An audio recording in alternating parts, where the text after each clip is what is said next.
ეს არის 69 ლარიანი დრიფტ მანქანა და ეს არის 300 ლარიანი დრიფტ მანქანა. ორივე დრიფტ მანქანა, ორივე პულტით იმართება. რა განსხვავებაა მათ შორის? ნუ დღეს მაგას გავარკვევთ. აქ კიდევ სხვა მანქანებისა მაქვს. ეს ორი მანქანა ერთი და იგივე უბრალოდ ფერში არის და ვიზუალში განსხვავება. ეს არის 200 ლარიანი მანქანა და ეს არის 69 ლარიანი RC drift მანქანა. ოთხივე მანქანა არის all wheel drive, ანუ 4x4. განსხვავება არის ხარისხში და მათ ფუნქციებში. კაი, მოდი დავიწყოთ 69 ლარიანი მოდელები. ეს არის გადავწიოთ. და დავიწყოთ პორშეთი.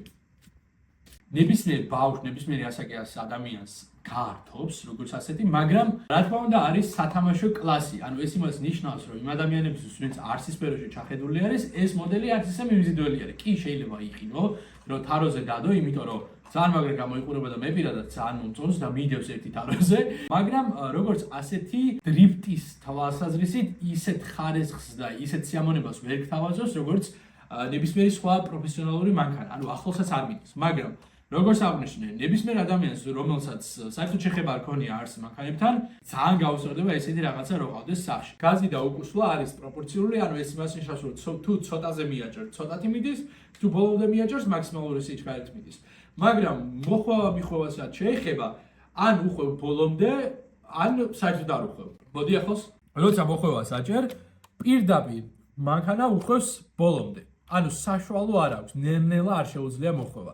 და ეს იმას ნიშნავს, რომ არ არის პროპორციული და შესაბამისად იმ სიზუსტით ვერ შეძლებ მანქანის ტარებას, როგორაც შეძლებდი მაგალითად ეს რომ ნელ-ნელა შეგეძლოს რომ მოუხვიო. ანუ თლიანი კუთხით რო არ უხვევდე ეგრევე. რაც შეეხება ჩასის, არის ყველაფერი პლასმასის, კორპუსიც არის პლასმასის, მაგრამ საკმაოდ გამზრდელი პლასმასი არის. ჩვენი გამოცდილებიდან ვიცით, იმიტომ რომ ბევრი სტანთები გვაქვს, რაკეტები და ბევრი ნახატგუნები გვაქვს. ელექტროობა რაიმე განსაკუთრებული არ არის. ჩვეულებრივი ელექტროობა არის ბრაშლესი, ბრაშტი ბოდიში, ბრაშლესი იყოს რა უჭირს. და შესაბამისად ღირს 69 ლარი. და აქ ჩავსვამ ამის დრიფტის ვიდეოებს, რომ გაიგო როგორ დადის და როგორ შეგიძლია რომ გაერთო.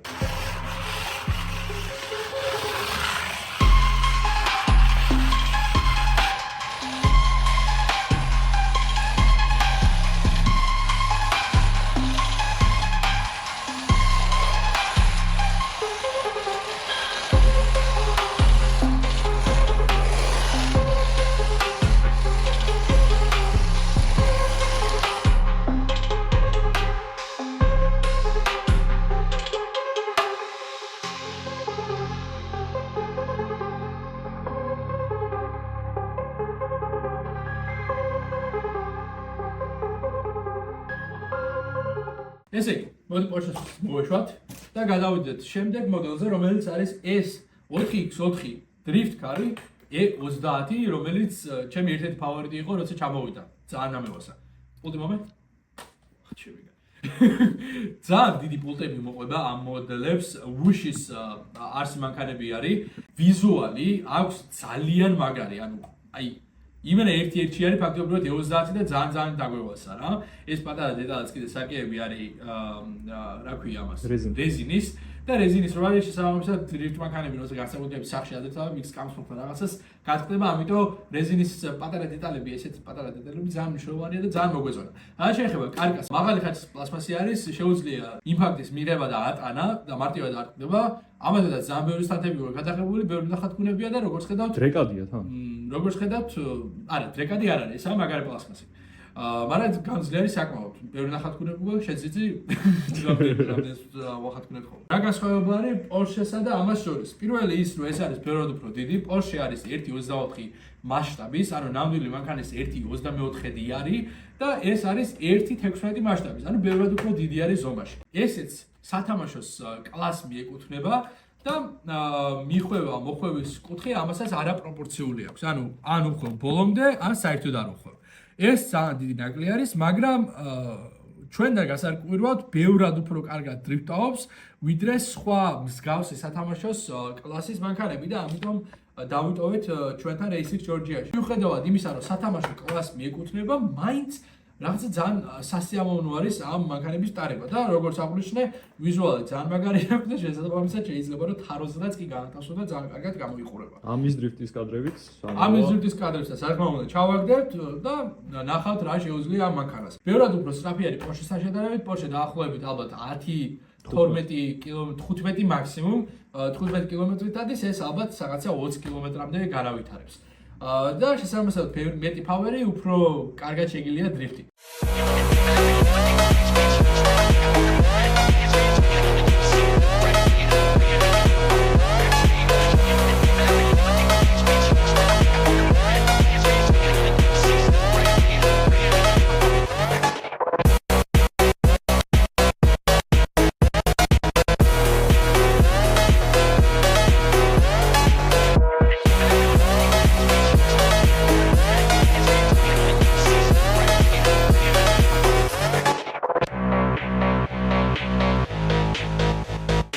ოკეი, კაი, გადავიდეთ შემდეგ მოხარეს.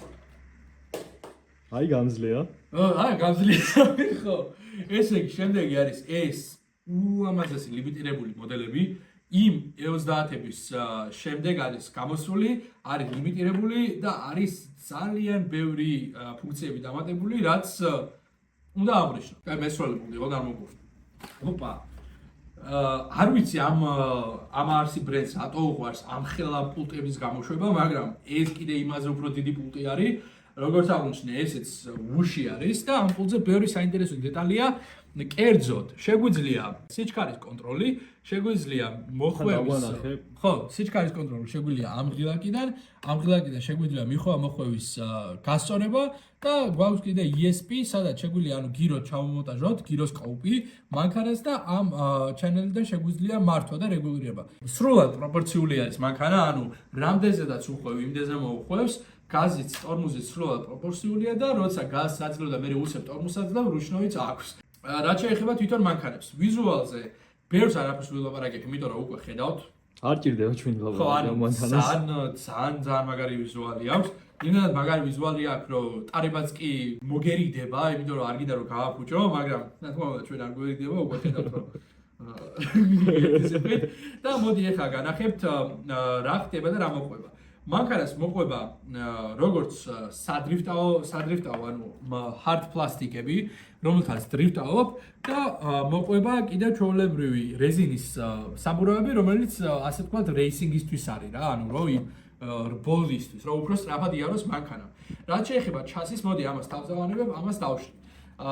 ჩასიზე ბევრად უფრო მარტივი არის წვდომა, იმიტომ რომ იქ თუ ბოლტები უნდა მოუშვა და 1.5 საათი უნდა იწვალო მაგაზე ატვერგით, აქ შეგიძლია უბრალოდ ეს გადაატრიალო და всё, იხსნება ჩასი. რა თქმა უნდა, ეს სინათლეების შნურებია, სინათლეები ქართულად მოყვება, შენ აღარ გიწევს ამის ჩამონტაჟება, რაც ძალიან კაი არის.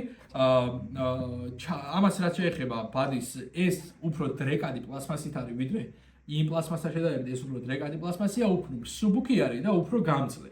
რაც შეეხება უშუალოდ ჩასისში ბევრი საინტერესო რაღაცეები გვაქვს. აქ გვაქვს დაკიდების სისტემა, მიუხედავად იმისა, რომ მექანიკური არის, ამის გაძლიერება, ოილებად შეგიძლია, მაგრამ ამ მანქანას ოილ შოკები არ ჭირდება, იმიტომ რომ ეს შოკები ჩვეულებრივად ასრულებს თავის ფუნქციას, როგორც ხედავთ, ძალიან არ რტუნავს მანქანა, რაც ძალიან კაი არის. წინ უფრო მყარი არის, უფრო უხეში არის და უკან რასაკეთებს მანქანა? აი დააჭირა მიდით. წინ უფრო უხეში არის და უკან შედარებით უფრო ისა რა ქვია არის სოფტი, სოფტი როგორა? რბილი, ხო, ფაქიზი.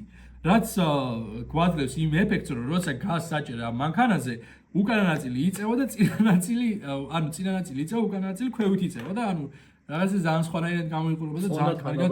ხო, ძალიან კარგად გამოიყურება მანქანა და შესაბამისად უკანაზე რომ უფრო ნაწილდება წონა, ეგეც კიდე დრიფტისთვის უკეთესი არის. რაც შეეხება უშუალოდ ამას რა დაუძახოთ ქართულად გიტარებს, ეს გიტარები და ფეხები რეგულირებადი არ არის. ამის დამოკლება, კამბერი, კუთხის დახრა რო შეძლო, ფეხი რო წინ კონდეს მანქანას ბორბალს რო წინ კონდეს, შიგნით კონდეს, ეგეც არ შეგიძლია რომ გააკეთო, მაგრამ ქართულად უკვე დახრილი არის, თუ ხედავთ ეხა, ბორბლები ოდნავ დახრილი არის, თოც ოდნავ გარეთ აქვს. და უკანა მხარეს თო არის შიგნით რა, ფეხები შემოწეულია ოდნავ შიგნით. ქართულად დარეგულირებული არის უკვე ისე, რომ კარგად იდრიფტავს და ეს მანქანა, ერთ-ერთი საუკეთესო 4X დრიფტერი არის, 4X4 დრიფტერი არის, რომელთანაც შეხება მქონია და ძალიან სასიამოვნო არის ამ მანქანის ტარება. რაც შეეხება მატორს, მატორი ბრაშლესი არ არის ჩვეულებრივად ბრაშტი.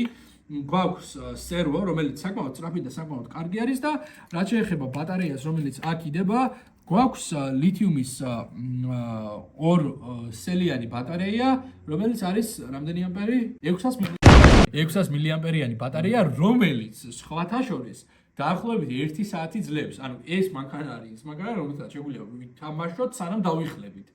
იმიტომ რომ ძალიან დიდი ხანი ძლებს ამის ბატარეა. ხანდახან შეიძლება 1 საათზე მეტიც გაუძლია, ანუ სტატებს ვაკეთებთ, თან მანქანას არ ვაჩერებდით. ამიტომ ეს ძალიან დიდი პლუსი არის. ხო, რაც შეეხება სერვოს, არის 3 შნურიანი, რაც იმას ნიშნავს, თუ გაძლიერება კიდე. სერვოს ვიხარი რა არის იოლად რო გავიგოთ. სერვო არის ის ნაწილი, რომელიც მანქანას ახვევინებს. ანუ ნახე, სერვოს ფეხი უკავშირდება აი ამ გიტარებს თუ რაც ქვია ამას და აი ახვევებს მანქანას რა. რაც უფრო მაღალ კილოგრამიანი არის სერვო, ან რამდენი კილოგრამითაც შეუძლია მოუხვიოს, მით უფრო კარგი არის. ეხლა ამის მონაცემები ზუსტად არ ვიცი, რომელი სერვო არის, მაგრამ ტარებასთან დაკავშირებით შვენიერი სერვო არის. ანუ ყველაზე სწრაფი არ არის, მაგრამ ძალიან კაი არის. ანუ მოხვევის კუთხესთან დაკავშირებით გეხმარება. მოხვევის კუთხეც უნდა აღვნიშნოთ, რომ აქ გაძლიერებული არის. ნახე? ნახე? დანახე? მოხვევის კუთხე აქ და მერე მოხვევის კუთხე აქ. აჰა.